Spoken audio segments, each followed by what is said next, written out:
अस्सलाम वालेकुम दोस्तों, कैसे हैं दोस्तों। उम्मीद करता हूं कि मेरे तमाम दोस्त खैर से होंगे। दोस्तों मैं आपका भाई शौकत है, तुसी वेख रहे हैं शौकत गोट फार्म। दोस्तों आज हासलपुर मंडी आया। हासलपुर मंडी लगती है मंगल वाले दिन। दोस्तों हासलपुर मेन शहर के दोस्तों अज तुहानू बकरियां चेक कराने हाई लेवल दियां माशाल्लाह दो बच्चा लिया। तो वीडियो शुरू तो लैकर एंड तक देखें। इंशाल्लाह तुहानू पूरी डिटेल नाल इन्हां दा रेट भी दसने है तो जानवर भी चेक कराने हैं। तो गुजारिश है कि जिन्हें दोस्तों अज तक साढ़े चैनल को सब्सक्राइब नहीं किया साढ़े चैनल को सब्सक्राइब करें, नाल ही घंटी का निशान दबा दें ताकि इस तरह की हर नई वीडियो तुहाडे तक आसानी पहुँचती रहे। तो दोस्तों तसल्ली ना तुहानू एक एक करके जानवर चेक कराए फिर भाई तो इन्हों का रेट भी पूछने। तो दोस्तों चार बच्चे ने तो तुहानू एक एक बकरी के जो बच्चे ने वो तुहानू चेक करा दे भी है। ये बच्चे अच्छा नारन मादिया ने दोवें मादिया माशाल्लाह मादिया चेक करो बहुत ही प्यारियां तो ज़बरदस्त आउट क्लास के नकौड़े फेस चेक कर सकते हैं। तुहानू पहला मादिया चेक करें फिर इन्होंने बकरी भी चेक करा दी जिसके बच्चे ने माशाल्लाह पूछां दी लंबाइयां चेक करो तो फेस चेक करो। वाइट अख तो नकौड़ा जालर माशाल्लाह मादिया ने तुम चेक कर सकते हैं। कन्ना की लंबाई ज़बरदस्त 100% जानवर है। अच्छा इस बकरी दे माशाल्लाह बकरी भी माशाल्लाह बहुत खूबसूरत है, तुम चेक कर सकते हैं। ज़बरदस्त प्योर मक्खी चीनी मदरसे की तो हवाना चेक कर सकते हैं। इस टाइम ही 2 तो 2.5 सेरे का खीर तले इस टाइम इधर खड़ा है। ये चेक करो माशाल्लाह बहुत ही बड़े हवाने की ये बकरी है। ये चेक कर सकते हैं। तो ले वाले इको जहा थान ने कोई बात गड्ढ नहीं तो इको जाए ना तो मुँह शू चेक कर सकते हैं। अच्छा मुँह कितना सूआ है? तीसरा सूआ है चेक करा।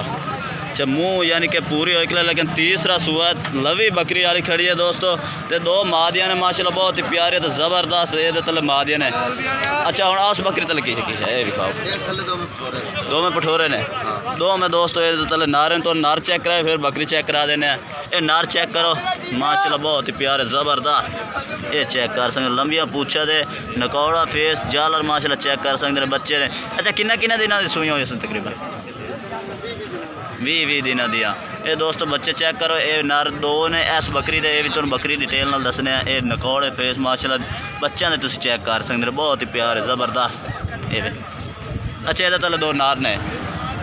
ये बकरी दोस्तों चेक करो ये तो हवाना भी चेक करो। ये तले 1.5-2 सिरे के तले भी खीर है इस टाइम। तो मुँह बकरी पूरी है।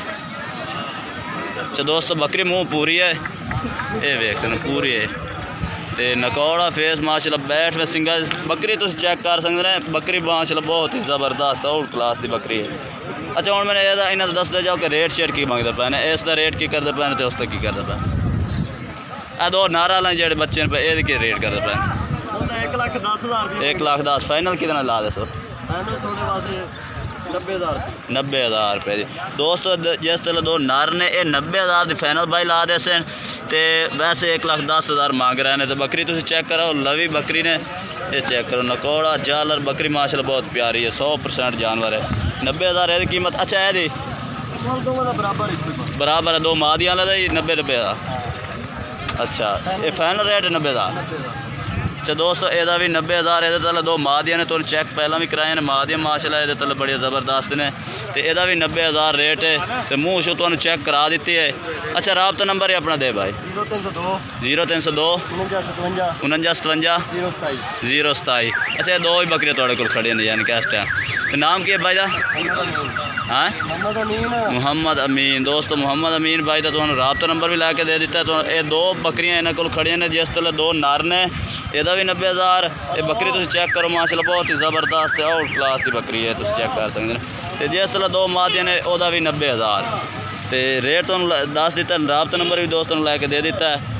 तो तुम इस भाई तो खरीद सकते हैं राबता नंबर भी तुम लैके दे दिता है। तो दोस्तों वीडियो अच्छी लगे तो लाइक करना चैनल को सब्सक्राइब करना और कमेंट करके दसना कि आज के जानवर कैसे लगे ने। तो आज की वीडियो कैसी लगी है। अल्लाह हाफिज़।